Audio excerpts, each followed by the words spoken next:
নমস্কাৰ আসাম ষ্টাডি সমূহ দৰ্শকক পুনৰবাৰ স্বাগতম জনাইছো। আজি হৈছে 12 জুলাই শনিবাৰ। আজিৰ দিনটো কেইবাটাও গুৰুত্বপূৰ্ণ খবৰ আপোনালোকৰ মাজলৈ আহি পৰিছে আৰু এনেকা ধৰণৰ খবৰসমূহ দৈনিক চাবলৈ চেনেলটো সাবস্ক্ৰাইব কৰি ভিডিঅ'টো এটাকৈ লাইক কৰি দিব। নমস্কাৰ, আজিৰ দিনটো প্ৰথমটো ব্ৰেকিং নিউজ আপোনালোকৰ মাজলৈ আহি পৰিছে। 16 জুলাইত এদিনীয়া কাৰ্যসূচীৰে অসমলৈ আহিব ৰাহুল গান্ধী আৰু মল্লিকাৰ্জুন খাৰ্গে। 6 গাঁৱৰ কংগ্ৰেছ কৰ্মীৰ সভাত অংশগ্ৰহণ ল'ব কংগ্ৰেছৰ দুই শীৰ্ষক নেতাই। আজিৰ দিনটো প্ৰথমটো ব্ৰেকিং নিউজ আপোনালোকৰ মাজলৈ আহি পৰিছে। 16 জুলাইত এদিনীয়া কাৰ্যসূচীৰে অসমলৈ আহিব ৰাহুল গান্ধী আৰু মল্লিকাৰ্জুন খাৰ্গে। আনফালে ৰাহুল গান্ধী আৰু মল্লিকাৰ্জুন খাৰ্গেৰ অসম ভ্ৰমণৰ প্ৰাক্ষণত জিলাই বৰ্তমান প্ৰস্তুতি সম্পৰ্কে আলোচনা অনুষ্ঠিত কৰিছে কংগ্ৰেছৰ প্ৰাক্তন সভাপতি ভূপেন বৰাই। শুক্ৰবাৰে বিশ্বনাথ চাৰিআলি জিলা কংগ্ৰেছৰ ৰাজীৱ ভৱনত উপস্থিত হয় প্ৰদেশ কংগ্ৰেছৰ প্ৰাক্তন সভাপতিগৰাকী। ভূপেন বৰা বিশ্বনাথত উপস্থিত হৈ সংবাদ মাধ্যমৰ আগত ৰাহুল গান্ধীৰ অসম ভ্ৰমণ সম্পৰ্কে মন্তব্য কৰাৰ লগতে বিলাসী পাৰাত হোৱা উচ্ছেদ অভিযান, সাংবিধানিক নিগ্ৰহৰ ঘটনা, অসমীয়া ভাষাৰ ব্যৱহাৰক লৈ বিতৰ্কিত মন্তব্য কৰা এবিএম চুৰ নেতাৰ বিৰুদ্ধেও কেতবোৰ গুৰুত্বপূৰ্ণভাৱে প্ৰতিক্ৰিয়া আগবঢ়াই অসম প্ৰদেশ কংগ্ৰেছ কমিটিৰ প্ৰাক্তন সভাপতি ভূপেন বৰাই। পুনৰবাৰ আসাম ষ্টাডি সমূহ দৰ্শকক জনাবলৈ চেষ্টা কৰিছো। 16 জুলাইত এদিনীয়া কাৰ্যসূচীৰে অসমলৈ আহিব ৰাহুল গান্ধী আৰু মল্লিকাৰ্জুন খাৰ্গে। 6 গাঁৱৰ কংগ্ৰেছ কৰ্মীৰ সভাত অংশগ্ৰহণ ল'ব কংগ্ৰেছৰ এই দুই শীৰ্ষ নেতাই। এটা ব্ৰেকিং নিউজ আজিৰ দিনটো। 16 জুলাইত এদিনীয়া কাৰ্যসূচীৰে অসমলৈ আহিব ৰাহুল গান্ধী আৰু মল্লিকাৰ্জুন খাৰ্গে। আজিৰ দিনটো আন এক গুৰুত্বপূৰ্ণ খবৰ আপোনালোকৰ মাজলৈ আহি পৰিছে। নামাজ পঢ়িবলৈ যোৱা লোকক উভতাই পঠিয়ালে প্ৰশাসনে। আখৰি জুম্মা নামাজত অংশগ্ৰহণত আৰক্ষীৰ বাধা দেখিবলৈ পোৱা গৈছে। কান্দোনত ভাগি পৰিছে বৰ্তমান মুছলমান লোকসকল। আজিৰ দিনটো দ্বিতীয়টো ব্ৰেকিং নিউজ। গোৱালপাৰা কৃষ্ণাইত উচ্ছেদস্থলীত হাহাকাৰ পৰিস্থিতি হৈছে মুছলমানৰ। নামাজ পঢ়িবলৈ যোৱা লোকক উভতাই পঠিয়ালে প্ৰশাসনে।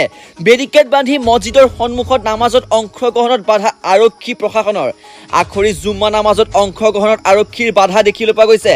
নামাজ পঢ়াৰ বাবে অনুমতি বিচৰাৰ পিছতো উভতাই পঠিয়ালে আৰক্ষীয়ে। জুম্মা নামাজ পঢ়িবলৈ নাপাই কান্দোনত ভাগি পৰিছে বৰ্তমান মুছলমান লোকসকল। আল্লাহৰ নাম লোৱাটো বাধা প্ৰদান কৰাৰ অভিযোগ কৰিছে মুছলমান লোকসকলে। মহৰমৰ পবিত্ৰ আখৰি জুম্মা নামাজ পঢ়িবলৈ গৈছিল মুছলমান লোকসকল। ইয়াৰ পিছতে এতিয়া সৃষ্টি হৈছে তীব্ৰ প্ৰতিক্ৰিয়া, তীব্ৰ প্ৰতিবাদ সৃষ্টি কৰিছে বৰ্তমান মুছলমান লোকসকলে। গোৱালপাৰা কৃষ্ণাইত উচ্ছেদস্থলীত বৰ্তমান হাহাকাৰ পৰিস্থিতি দেখিবলৈ পোৱা গৈছে মুছলমান লোকসকলৰ। নামাজ পঢ়িবলৈ যোৱা লোকক উভতাই পঠিয়ালে প্ৰশাসন চৰকাৰে। বেৰিকেড বান্ধি মছজিদৰ সন্মুখত নামাজত অংশগ্ৰহণ বাধা কৰিছে বৰ্তমান আৰক্ষী প্ৰশাসনে। আখৰি জুম্মা নামাজত অংশগ্ৰহণত আৰক্ষীৰ বাধা দেখিবলৈ পোৱা গৈছে। নামাজ পঢ়াৰ বাবে অনুমতি বিচৰাৰ পিছতো উভতাই পঠিয়ালে আৰক্ষী বিষয়াই। জুম্মা নামাজ পঢ়িবলৈ নাপাই কান্দোনত ভাগি পৰিছে বৰ্তমান মুছলমান লোকসকল। আনফালে কঁপিছে সমগ্ৰ ৰাজ্য। জুম্মা নামাজৰ পিছতে উচ্ছেদৰ বিৰুদ্ধে প্ৰতিবাদত নামিছে বৰ্তমান মুছলমান লোকসকল। জুম্মা নামাজৰ পিছতে উচ্ছেদৰ বিৰুদ্ধে প্ৰতিবাদত নামিল মুছলমান লোকসকল। মুছলমানৰ প্ৰতিবাদত বৰ্তমান কঁপিছে সমগ্ৰ ৰাজ্য। নামনি অসমত চলা উচ্ছেদক অমানৱীয় আখ্যা দি প্ৰতিবাদ কৰিছে মুছলমান লোকসকলে। উচ্ছেদিতক পুনৰ সংস্থাপন দিব লাগে। তেওঁলোকে দাবী কৰিছে যে উচ্ছেদিতক পুনৰ সংস্থাপন দিব লাগে। বেআইনী উচ্ছেদ বন্ধ কৰক তেওঁলোকৰ দাবী। বিজেপি শাসনত অহাৰ পৰাই মিয়া জনগোষ্ঠীক টাৰ্গেট কৰি লৈছে বিজেপি চৰকাৰে। হিন্দু মুছলিম ভাই ভাই শ্লোগানেৰে উত্তাল কৰি তোলে প্ৰতিবাদস্থলী। অসমীয়া পৰিষদে সাব্যস্ত কৰে এই উত্তাল প্ৰতিবাদ। দক্ষিণ কামৰূপৰ ডেকাচাঙত সাব্যস্ত কৰে এই প্ৰতিবাদী কাৰ্যসূচী। আজিৰ দিনটো আন এক ব্ৰেকিং নিউজ আপোনালোকৰ মাজলৈ আহি পৰিছে। ধুবুৰী উচ্ছেদ প্ৰসংগক লৈ ৰকিবুল হুছেইনৰ কটাক্ষ দেখিবলৈ পোৱা গৈছে।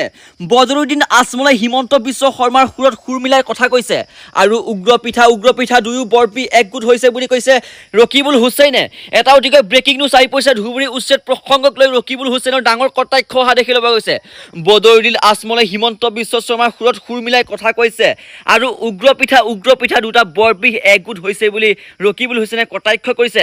আৰু আনফালে কংগ্ৰেছৰ হৈ আনুষ্ঠানিক প্ৰতিশ্ৰুতি সাংসদ ৰকিবুল হুছেইনৰ। কংগ্ৰেছ চৰকাৰ আহিলে ভূমিহীনক মাটি দিব বুলি প্ৰতিশ্ৰুতি কৰিছে কংগ্ৰেছে। কংগ্ৰেছৰ হৈ আনুষ্ঠানিক প্ৰতিশ্ৰুতি কৰিছে সাংসদ ৰকিবুল হুছেইনে। কংগ্ৰেছ চৰকাৰ আহিলে ভূমিহীনক মাটি দিব কংগ্ৰেছে। কংগ্ৰেছৰ হৈ আনুষ্ঠানিক প্ৰতিশ্ৰুতি ৰকিবুল হুছেইন। আজিৰ দিনটো আন এক গুৰুত্বপূৰ্ণ খবৰ আপোনালোকৰ মাজলৈ আহি পৰিছে। বিৰোধী দলপতি দেৱব্ৰত শইকীয়াৰ ডাঙৰ মন্তব্য আহি পৰিছে। শিৱসাগৰ আৰু চৰাইদেউৰ 5টা সমষ্টিতে প্ৰাৰ্থী দিব কংগ্ৰেছ দলে। কংগ্ৰেছ দলে শিৱসাগৰ আৰু চৰাইদেউৰ 5টা সমষ্টিতে প্ৰাৰ্থী দিব। বিৰোধী দলপতি দেৱব্ৰত শইকীয়াৰ ডাঙৰ মন্তব্য আহি পৰিছে আৰু তেওঁ কৈছে যে লাগিলে আমি ৰাইজৰ দলৰ সৈতে মিত্ৰতা নকৰোঁ, কিন্তু আমি শিৱসাগৰ আৰু চৰাইদেউত 5টা সমষ্টিতে আমি প্ৰাৰ্থী দিম কংগ্ৰেছ দলে। এটা অতিকৈ ব্ৰেকিং নিউজ আপোনালোকৰ মাজলৈ আহি পৰিছে। শিৱসাগৰ আৰু চৰাইদেউৰ 5টা সমষ্টিতে প্ৰাৰ্থী দিব কংগ্ৰেছ দলে। ৰাইজৰ দলৰ মিত্ৰতা তেওঁলোকে নৎসাত কৰিব পাৰে কংগ্ৰেছ দলে দেৱব্ৰত শইকীয়াৰ ডাঙৰ মন্তব্য আহি পৰিছে আজিৰ দিনটোৰ আন এক ব্ৰেকিং নিউজ আপোনালোকৰ মাজলৈ আহি পৰিছে উচ্চেইটৰ কাষলৈ যোৱাৰ অঘোষিত প্ৰতিযোগিতা চলিছে বৰ্তমান অসমত অখিল গগৈৰ পিছত এইবাৰ ৰকিবুল হুছেইন উচ্চেইটৰ সমানে সমানে ৰকিবুলে কান্দিছে এই মুহূৰ্তৰ আন এক ব্ৰেকিং নিউজ আপোনালোকৰ মাজলৈ আহি পৰিছে উচ্চেইটৰ কাষলৈ যোৱাৰ অঘোষিত প্ৰতিযোগিতা বৰ্তমান চলা দেখিবলৈ পোৱা গৈছে উচ্চেইটৰ কাষত এতিয়া থিয় দিয়াৰ প্ৰতিযোগিতাত নেতাসকল অখিল গগৈৰ পিছত এইবাৰ ৰকিবুল হুছেইন উচ্চেইটৰ সমানে সমানে ৰকিবুলেও কান্দিছে ধুবুৰীত উচ্চেইটৰ কাষত থিয় দি চকুপানী সাংসদ ৰকিবুল হুছেইনৰ দেখিবলৈ পোৱা গৈছে উচ্চেইটক মহিলা খাবতে হুকুকে কান্দিলে ৰকিবুল হুছেইনে উচ্চেইটৰ 96 ঘণ্টাৰ পিছতহে উচ্চেইটৰ খবৰ ল'বলৈ সময় পোৱা সাংসদগৰাকীৰ চকুত চকুলো বৰ্তমান দেখিবলৈ পোৱা গৈছে উচ্চেইটৰ কাষলৈ যোৱা অঘোষিত প্ৰতিযোগিতা চলিছে বৰ্তমান মন্ত্ৰী এমএলএ সকলৰ আজিৰ দিনটো আন এক ব্ৰেকিং নিউজ আপোনালোকৰ মাজলৈ আহি পৰিছে অসমৰ মুখ্যমন্ত্ৰী ডক্টৰ হিমন্ত বিশ্ব শৰ্মাৰ ডাঙৰ মন্তব্য আহি পৰিছে তেওঁৰ মন্তব্য আহিছে যে মই এনে এখন বিটিআৰৰ সপোন দেখোঁ যিখন বিটিআৰত কোনো জনগোষ্ঠীৰ লোক দ্বিতীয় শ্ৰেণীৰ নাগৰিক হ'ব নোৱাৰে সকলোৱে যাতে প্ৰথম শ্ৰেণীৰ নাগৰিক হ'ব পাৰে অসমৰ মুখ্যমন্ত্ৰী ডক্টৰ হিমন্ত বিশ্ব শৰ্মাৰ ডাঙৰ মন্তব্য আহি পৰিছে মই এনে এখন বিটিআৰৰ সপোন দেখোঁ বুলি কৈছে তেওঁ যিখন বিটিআৰত কোনো জনগোষ্ঠীৰ লোক দ্বিতীয় শ্ৰেণীৰ নাগৰিক হ'ব নোৱাৰে সকলোৱে যাতে প্ৰথম শ্ৰেণীৰ নাগৰিক হ'ব পাৰে অসমৰ মুখ্যমন্ত্ৰীগৰাকী ডাঙৰ মন্তব্য আহি পৰিছে আজিৰ দিনটো আন এক ভাল খবৰ আহি পৰিছে লাখ লাখ ষ্টুডেণ্টৰ বাবে মেট্ৰিক পৰীক্ষা 2026 বৰ্ষত আৰু হায়াৰ ছেকেণ্ডেৰী ফাইনেল পৰীক্ষা 2026 বৰ্ষত যিসকল ষ্টুডেণ্টে দিবলৈ গৈ আছে আৰু ক্লাছ 11ত যিসকল ষ্টুডেণ্টে পঢ়ি আছে তো তেওঁলোকৰ বাবে এটা অতিকৈ ভাল খবৰ আহি পৰিছে পৰীক্ষাৰ সকলো ছাবজেক্টৰ PDF আছে নোটছ আছে আৰু অনলাইন ক্লাছ আছে যোনসকল ষ্টুডেণ্টে এই ইচ্ছুক এই ক্লাছৰ বাবে বা এই নোটছ ল'বৰ কাৰণে তেওঁলোকে 9395157583 এইটো ফোন নম্বৰ তেওঁলোকে মিছ কল নহ'লে হোৱাটছএপত মেছেজ কৰিলেই তেওঁলোকে পাই যাব PDF অনলি 79 rupees ওৱান ছাবজেক্টত আৰু যদি গোটেইকেইটা ছাবজেক্ট লয় লগতে তেওঁলোকে যদি 6 মাহৰ ফ্ৰী কোৰ্চ লয় তেনেহ'লে তেওঁলোকে